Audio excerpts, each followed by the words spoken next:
Entende-se por segurança do paciente a redução ao mínimo aceitável de risco de dano desnecessário associado ao paciente. Para se atingir este objetivo, foram criadas as metas de segurança do paciente que tratam de questões consideradas de maior gravidade ou risco na assistência. Vamos conhecer as 7 metas de prevenção do HRBA? Meta 1. Identificar corretamente os pacientes. Para assegurar a identificação correta no HRBA, são utilizados 2 identificadores do paciente, nome completo e data de nascimento. Verifica-se também o nome da mãe em caso de pacientes homônimos, que são sinalizados com o sinal hashtag na pulseira de identificação. Todo paciente internado deverá ser identificado com pulseira de identificação que deve ser colocada no punho direito e, no caso de RN, no tornozelo direito. O usuário externo deve ser identificado com pulseira ou crachá, mas caso for realizar procedimentos invasivos, exames com sedação ou contrastes, também necessita ser identificado com a pulseira de identificação. E quando nos deparamos com pacientes desconhecidos, como devemos proceder? Nestes casos, estes devem ser identificados como desconhecido, mais o nome de um país, sexo e fase, criança, adulto ou idoso. Lembre-se sempre de perguntar o nome completo e a data de nascimento ao paciente e confirmar a informação na pulseira. A identificação deve ser checada antes de procedimentos como administração de medicamentos, transfusão de sangue e hemoderivados, coleta de material para exames, realização de exames radiodiagnósticos, procedimentos invasivos, entrega da dieta, transporte, transferência do paciente. Atenção! Em qualquer intervenção no usuário, o nome completo e a data de nascimento devem ser checados em todo o hospital. Meta 2. Melhorar a eficácia da comunicação.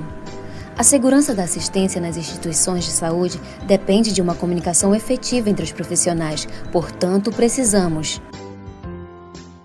estabelecer métodos de comunicação como readback, ou seja, ouvir, anotar e ler de volta o que foi escrito diante da comunicação por telefone e método SBAR, organizando a fala da seguinte forma: I. Introdução. S. Situação. B. Breve histórico. A. Avaliação do caso clínico. R. Recomendação.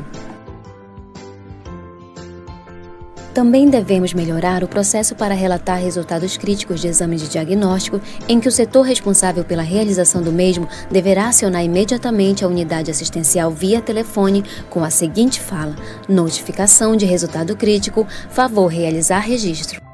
O enfermeiro deverá registrar com readback os resultados em formulário específico e transcrever as informações para o formulário de transição do cuidado de enfermagem para constar no prontuário do paciente. Atenção!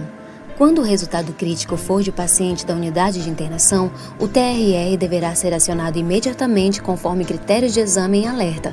Caso seja paciente da UTI ou acolhimento, o médico plantonista é quem fará a intervenção.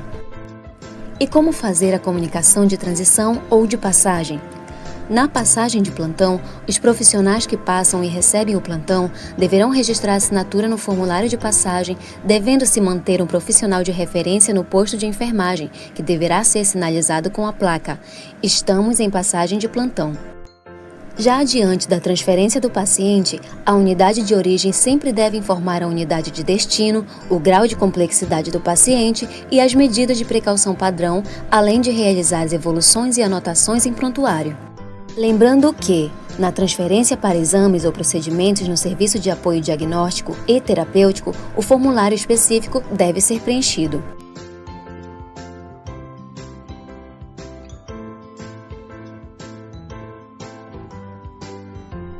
Meta 3. Melhorar a segurança na prescrição, no uso e na administração de medicamentos. Para alcançarmos essa meta, precisamos exercitar algumas práticas seguras que envolvem o processo de etiquetagem, armazenamento e dispensação dos medicamentos, lembrando que nesta etapa precisamos realizar a dupla checagem. Para segurança, também devemos aplicar os 5 certos para a administração de medicamentos, checando: 1. Paciente certo. 2. Medicamento certo. 3. Via certa. 4. Hora certa. 5. Dose certa. E quais as estratégias para os medicamentos de alerta alto? São eles de alta vigilância, ou seja, envolvidos em uma grande porcentagem de erros ou eventos adversos, e medicamentos com eletrólitos concentrados que são identificados com etiqueta vermelha. Alerta alto também são medicamentos que têm aparência semelhante ou sonoridade semelhante, identificados com a sigla AS ou SS.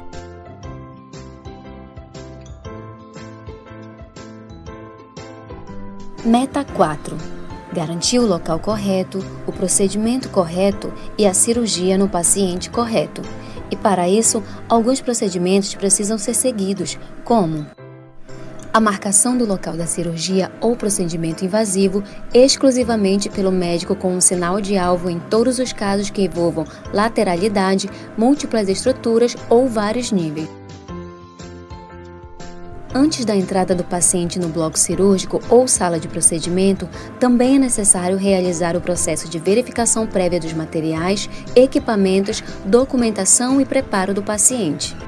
Já na sala operatória ou de procedimento, deve-se aplicar o time-out por meio de um checklist que envolve 3 etapas. Antes do início da anestesia, SIGIN. Antes da incisão cirúrgica, procedimento, time-out. Antes da saída do paciente da sala de cirurgia, procedimento, SIG-out. Meta 5. Reduzir o risco de infecções associadas a cuidados assistenciais, promovendo a prática de higienização de várias formas. Higiene simples das mãos com água e sabonete comum sob a forma líquida, higiene antisséptica das mãos com água e sabonete associado a agente antisséptico, degermante e fricção antisséptica das mãos com preparação alcoólica. Atenção! Durante a assistência ao paciente, as mãos necessitam ser higienizadas em 5 momentos essenciais. Meta 6. Reduzir o risco de danos ao paciente resultantes de quedas. O risco de queda pode estar relacionado ao paciente, à situação ou ao lugar, e para evitá-lo, algumas práticas devem ser seguidas. Vamos conhecer? Sinalização do paciente com alto risco fixando etiqueta preta na sua pulseira de identificação, na placa do leito e na prescrição médica, caso o risco esteja relacionado ao medicamento em uso. Sinalização dos locais com alto risco para queda, como ambulatório de fisioterapia, métodos gráficos, radiodiagnósticos, químio e radioterapia, centro cirúrgico e coleta do laboratório.